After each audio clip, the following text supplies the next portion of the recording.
In this video, we're going to learn how to do a single crochet decrease, or as it's sometimes called, single crochet two together.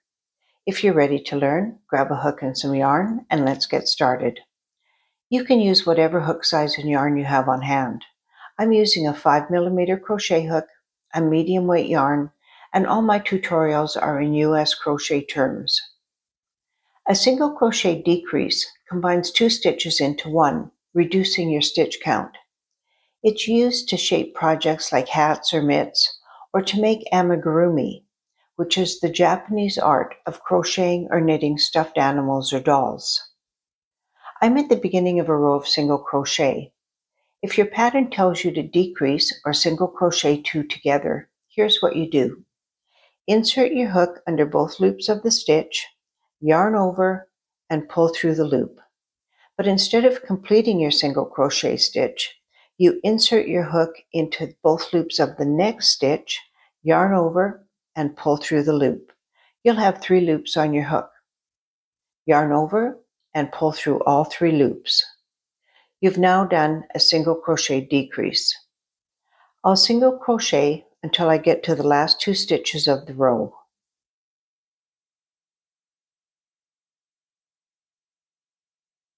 To do another decrease, I insert my hook, yarn over and pull through, insert my hook into the next stitch, yarn over, pull through, and then pull through all 3 loops on the hook. Let's do another row, but this time, instead of decreasing at the beginning and the end of the row, we'll decrease in the middle of the row. So I'll make 2 single crochet stitches, and then I'll decrease by inserting my hook, yarn over, pull through, insert my hook into the next stitch, yarn over, pull through, and then pull through all 3 loops on the hook.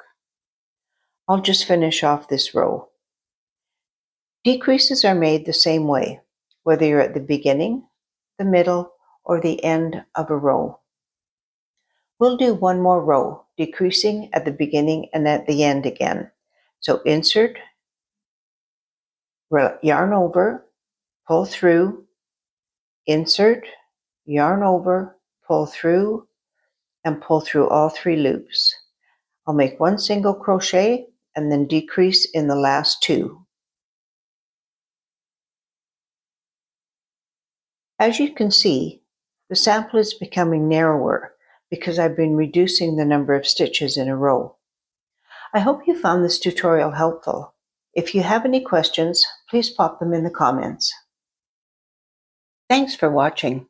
I hope you found this video helpful. If you have, a thumbs up lets YouTube know it's useful to other left-handed crocheters.